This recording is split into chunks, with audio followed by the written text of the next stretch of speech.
What's good, ladies and gentlemen? Welcome back to the channel. I'm LotusAsakura, the one who never knows best, bringing me some more Dragon Ball FighterZ matches and bringing you, what is this, part 4 now? Part 4 of my most recent City of Mayhem run. But actually, quickly, before we get into this, I guess I should probably start off by showing you guys something. I don't think I can actually show it because then it'll spoil. Okay, so never mind. So I'll just tell you what happened. So, in our first few episodes, we ended up winning our very first match. Losing to our second round opponent, who was Remedy, that Zamasu player who had incredible neutral and just was really good at playing the lame game and keeping me away. And this kind of made me make mistakes, and he was able to punish and capitalize and end up winning that set 2-1. In the losers bracket, we then faced off against Senpai and Rizzo, who I believe we both beat 2-0, or maybe Rizzo was a 2-1 victory. I don't remember for certain. And then we ended up facing off against Obelisk and Storm King, who we ended up beating 2-1 each, if I'm not mistaken. We then proceeded on into top 16, meaning I had one more match to play in order to qualify for top 8.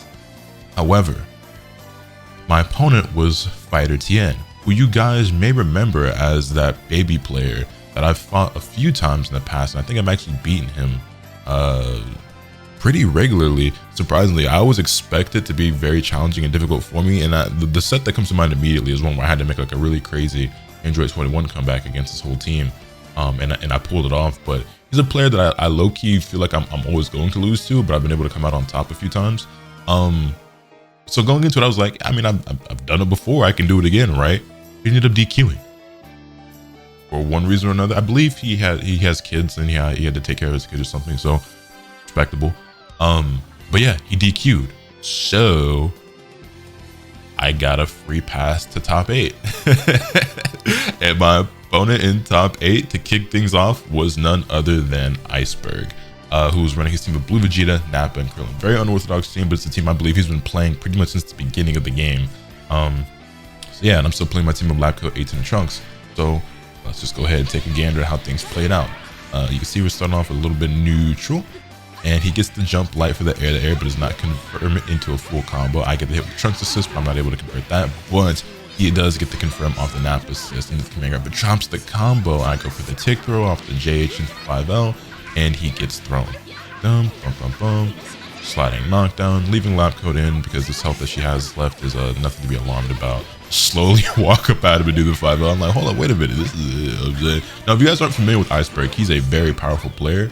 And when I saw that he was my opponent, I was like, this could be where the run ends. I don't really know. But starting things off, I'm just feeling, like, okay, this could go either way. But you see, I'm getting clapped up by some stray hits that he's able to convert off, and sometimes dropping his combos. But yeah, that's going to be a dead Lab Coat. I could have potentially, taken out one of his characters first. Oh wait, we survived. I remember being surprised by that because he should have done level 1 in my opinion, but he ended up going for the level 3 and not letting me live. I don't remember my logic there with the snap into Krillin. Frankly, it might have been a misinput. But yeah, get the barrier to the tomb. There we go. Here we go. Knock down to the Trunks assist, medium 17, Dragon Rush, Destructo Disc into the level 3. Big damage on Krillin, hard knockdown for the level 3. Time for you to guess, unless you want to spin your sparking. And I'm me, so I actually just end up messing up the Oki. I wanted 214M there just to call the medium 17 and kind of force the sparking out of him. And ended up getting it to him by mistake, which didn't let him tag out. And yeah, we'll see what's going on now. Nappa's doing Nappa things. Now, the biggest thing about this matchup that I didn't want to get caught up in was the Nappa resets and everything like that. And I immediately get hit with a Nappa reset. This character is very difficult to fight. He's a huge knowledge check. I feel like him, Majin Buu, and Hit are probably the biggest knowledge check characters in the game, I would say. Any other characters? I mean, Roshi's a bit of a knowledge check character as well. But yeah, they're definitely characters. Maybe Ginyu, maybe I'd say, I'm not certain, and maybe Baby. But I feel like they're the ones I named first even more so. Where if you don't know what they're doing, they're going to steamroll you, and once they get the ball rolling, it's so hard to get your turn back. That being said, though, we do manage to find the Shining Slash on Nappa, get the hit into Super. And we take the first character after some drops on both sides. We finally were able to get a kill on the board with only 177 seconds left, and I could have punished that beam and gotten a kill on Krillin. I had both assists too. Yeah, Key Blast into the Kamehameha. I believe that's a frame trap for him. Ooh, you see the Krillin bombos? I believe that's the combo Obelisk tried to do to us in the last video. But Iceberg didn't drop his. And then yeah, whiffing the solar flare, then still pushing the buttons, and I get caught for it. I thought from him whiffing the solar flare, I'd be able to wake up and punish it with the 2L, but maybe I delayed my wake up too long, and in the end, ended up being able to clap me up with a level 1 to a level 3. Now, I don't actually die here. It's not enough damage to kill Trunks, but it is a very dangerous situation. He gets me with the jump light. I actually did try to 2H there, but I guess it hits meaty. I didn't even get counter hit though, so my 2H didn't even come out, but it's fine. It is what it is. We still have Labco and 18, who I still feel pretty confident about. And, you know, all things considered, this is a pretty even match. This should be the kill on Blue Vegeta. I've got 2 bars here. I'm only going to need maybe 1. So we do the command grab to get some life back, and we do need the 2nd bar. So that's fine. But Android 18 and Labco versus Krillin, I mean, he's still got sparking, he's still got almost 2 bars, and he's got a decent chunk of health, but 1 medium starter, and he's gone. And if I can build some meter before I get the hit, then you know, might have needed a medium starter. But he does use the sense of being able to heal himself the Ki Blast, so actually putting in work against me right now. I should have been using barrier more. He definitely tried to 2H there and got counter hit, but it's fine. Get that air to air. I think I cut this combo short because in the heat of the moment I couldn't remember if I still had my double jump. Doesn't burn his sparking just yet. The next hit is definitely going to do it. He's going to go down in neutral, Ki Blast, Kamehameha, and he gets the air to air with that magnetic jump medium. I've told you guys about that button from Krillin. That button is a magnet. Gets a sparking off. I'm not certain if he really needed that for the kill. I think him doing 2 destructo discs might have been enough, but I don't play Krillin. He probably knows it better than me. Maybe he felt more comfortable spinning it, and he also didn't want to die with it. So it is what it is. I've got Labco left. He's got Krillin. Spin to win. You know the vibrations. Ki Blast catches him slipping.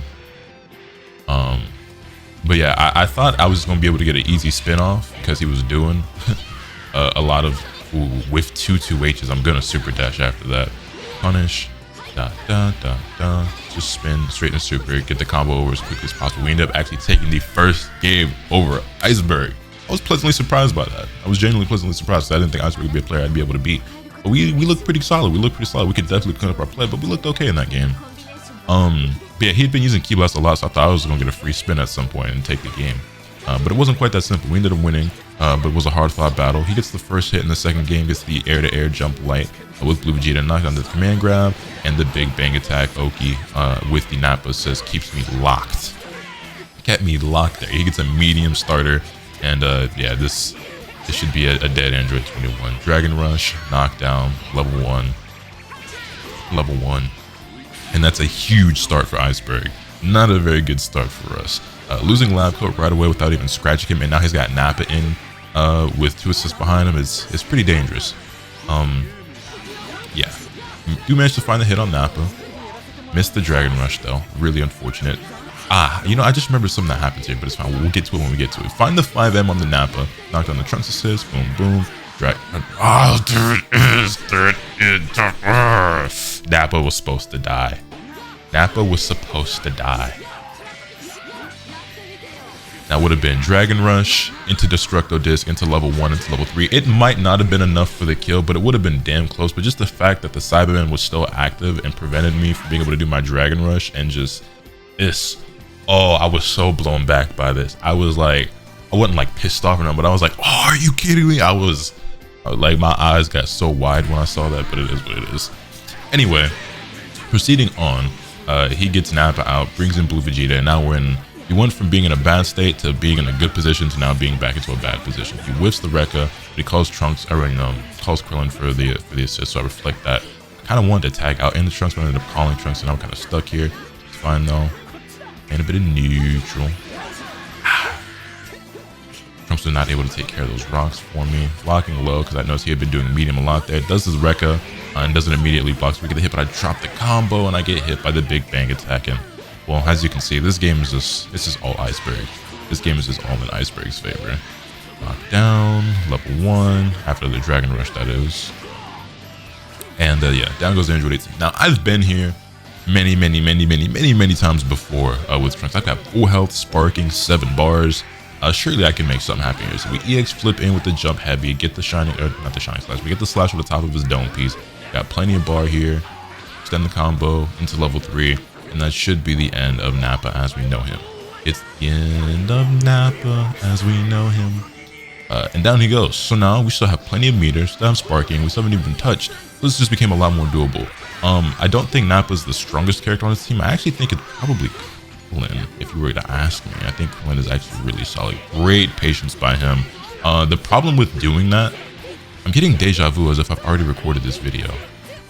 was I doing live commentary in my head, already like thinking about what I was gonna say? Because I was about to say that oh no, you know what? Okay, no, I remember now. I remember why. Okay, yeah. It's not because I was recording. It's 'cause I was talking to somebody while I was playing, and I was about to repeat something I said before.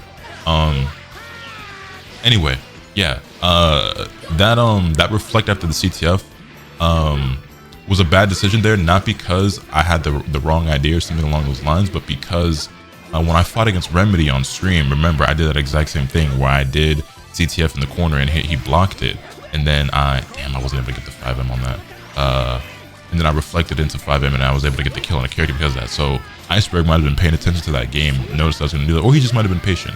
Either way, Trunks was putting up a great fight, but yo, someone's computer just made a weird sound. You might want to take a look at that. You might need to update Windows or something. Anyway, yeah, Trunks was putting in that work, but after a couple of mistakes and some smart plays by Iceberg, we do end up going down in game number 2. Ties things up at 1-1, but for as bad as we started off, we started to bring that back pretty nicely. And after winning the first game, I was like, yeah, we could definitely win this. I mean, it's not going to be easy. It's not going to make it easy for me, but you know, this is a winnable matchup for us. This is definitely a winnable matchup for us. And if we win here, then we get guaranteed 5th place in the tournament. Run up, spin, go in with the low. He's doing a great job actually of blocking 6 H's when I go for them. Text the Dragon Rush. I guess that one was kind of obvious too, because I had already used all my assists and everything like that. So it's not like I had a whole lot of options. You pretty much had to be expecting a Dragon Rush or a Command Grab at that point. Dash away from the Cyberman just in the nick of time. Get him with the super, the Destructo Disc Assist. And we get the hit on Nappa. Key Blast, spin, knock it down. Command Grab here. And I wanted the cross up here. I got what I wanted, but I kind of mistimed it. And then I got the hit on Krillin, but I wasn't able to convert. A bit of a lag spike there. I don't know if you guys were able to see that, but it's no big deal. It quickly reverted back normal. We just kept the ball rolling. Blocked the Kamehameha. I wasn't able to get that super dash off in time, but he does manage to get a hit with the Key Blast in the beam. Got those saucy Krillin combos. I had to make a quick cut there. Sorry about that. OBS froze and then crashed for whatever random reason. But we moved. So anyway, he gets the hit on Android 21 with Krillin, gets me to the corner. I burned my sparking because I don't want to lose 21 right away like I did in the last game. I felt like if we had gotten off to a better start, then we might have been able to win that. But I ended up getting hit anyway. And he does a pretty sick combo here. And it's not going to be quite enough for the kill, but I do spend my sparking without being able to really save lap coat. Double jump out. I wanted to tag. And we lose our sparking and 21, which puts us in an even worse position than we were in the last game. Because at least the last game when we lost lap coat, we still had our sparking. We were able to save that for Trunks. And Trunks almost pulled it off on his own. But with losing lap coat and our sparking and then not getting anything for it, and then it's just a steamroll. It's just a steamroll. It's a worse beatdown than we got in the second game. We looked pretty good in the first game. We looked decent in the second half of the second game, but this third game is not doing us any favors. We do manage to eventually find a hit though. A J2H into level 1, bringing Trunks to level 3. It just makes sense at this point. Let 18 recover some light blue life. Trunks is full health. I don't have sparking for either character, so at this point it just makes the most sense to bring in Trunks. And then I go in with the... That was a misinput. I wanted IAD JML for the safe jump, but my thumb slipped a little bit too quickly over the controller, and I didn't switch that in time. He got his off though. And I ended up getting a Dragon Rush, because if you don't know in this game, a lot of you might know, some of you might have never noticed. If you know what plinking is, like when you hit buttons kind of like that, like like when you piano them, if you hit LM or ML quickly enough, not necessarily at the same time, but quickly enough, like really fast together, you can you'll get a Dragon Rush. And so that's what happened. That's how I got that Dragon Rush. Anyway, we find the hit on Krillin, and we do level 1 into level 3. 18 once again beating up their spouse, and it's not quite enough for the kill here. So again, I wanted to get the sparking out of him, so I kind of just went in with a safe jump, but then I just did 5L anyway, and he got hit by it, so he got caught by the jump into the low. So we'll definitely take the kill on the character. Barrier gets a meter here, and yeah. I end up punishing his super with a super of my own from the barrier, but he gets the air-to-air good shit. His air-to-air game was actually pretty solid as I'm looking at it. He won a lot of the scenarios. You know, something that I usually get complimented on a lot and that people tell me that I'm really good at in this game is my ability to air-to-air my opponents in the neutral. But Iceberg was actually getting me a lot with that. Granted, what I will say is that I've always felt like the air-to-airs were very weak with Android 18 just because her jump light isn't very good, in my opinion. And in fact, I guess Arcs agree with me, because it's been several patches ago now, but in the past it did get buffed. Jump light did get buffed. It's still not great, but it's definitely a lot better than it was, because it was just awful before, and I still managed to get the job done from time to time. But yeah, I digress. I do think Blue Vegeta and Krillin have a better button for that than 18 does. Maybe Trunks' jump light is just average. It's okay. But then 21 is 21. So she's got pretty great moments all around. Can't really complain too much about that. That being said, though, we're down on our last legs with Trunks. We've got no health. We've got no sparking. We've got not a lot of bar, but a sick EX flip keeps us in the game, boys. Hold on. EX flip, knockdown. I want to spend the super, praying that the level 2 kills, but well, Trunks' level 2 is slow, it's weak, and it does not get through the sparking. He mashes there after the jab. I'm not able to get the hit with the Shining Slash. Nappa's still alive. Yeah, and that's all she wrote. That's all she wrote. Also, let's also talk about how that kick hit me from behind him, but it's fine. It's fine. We end up going down 2-1 to Iceberg, and thus ends my City of Mayhem run. So we are out at 7th place, but I'm not gonna lie. Going into that tournament, I felt like I was going to go 1-2, maybe 2-2 at best, because I felt like I was pretty out of practice. I hadn't really been competing that much, and I hadn't really been practicing the game pretty much at all. So I did not have high expectations for my run, and I somehow ended up going 6-2 and getting 7th place. So I cannot complain about that at all. I think Iceberg ended up getting 3rd, if I'm not mistaken. I can actually pull up the bracket for you guys now. If we take a look here, I'll throw it on screen in just a moment, just grab it. So this was on 57, hosted by Bum163. If we take a look at the standings, yeah, we got Enzim here at 1st. Iceberg got 2nd, actually. Adrian Rippin got 3rd, Kite 4th, this guy HT3 at 5th, Indra also at 5th, and you got LotusAsakura and KJ Pixel at 7th place. So, you know, things went pretty well. LD also DQ'd, so both of these players DQ'd when they were on the verge of qualifying for top 8. So, and you know what, honestly, I think I probably would have had to fight Lord Different if he hadn't DQ'd, because his opponent would have been Iceberg, and personally I would have said Lord Different would beat Iceberg. But yeah, as we Remedy, the player who actually ended up beating me, only ended up getting 9th here because he had to go against Indra and HT3, who both made, well, top 5, so. But yeah, we played pretty well, a lot better than I expected that go around. But let me know your thoughts in the comment section down below. Hit this video with a like if you enjoyed, subscribe if you haven't already so you can stay tuned for all this content when I bring you. And with all that being said, it's pretty much off today. And remember, nothing can happen to you, swing the bat. Later.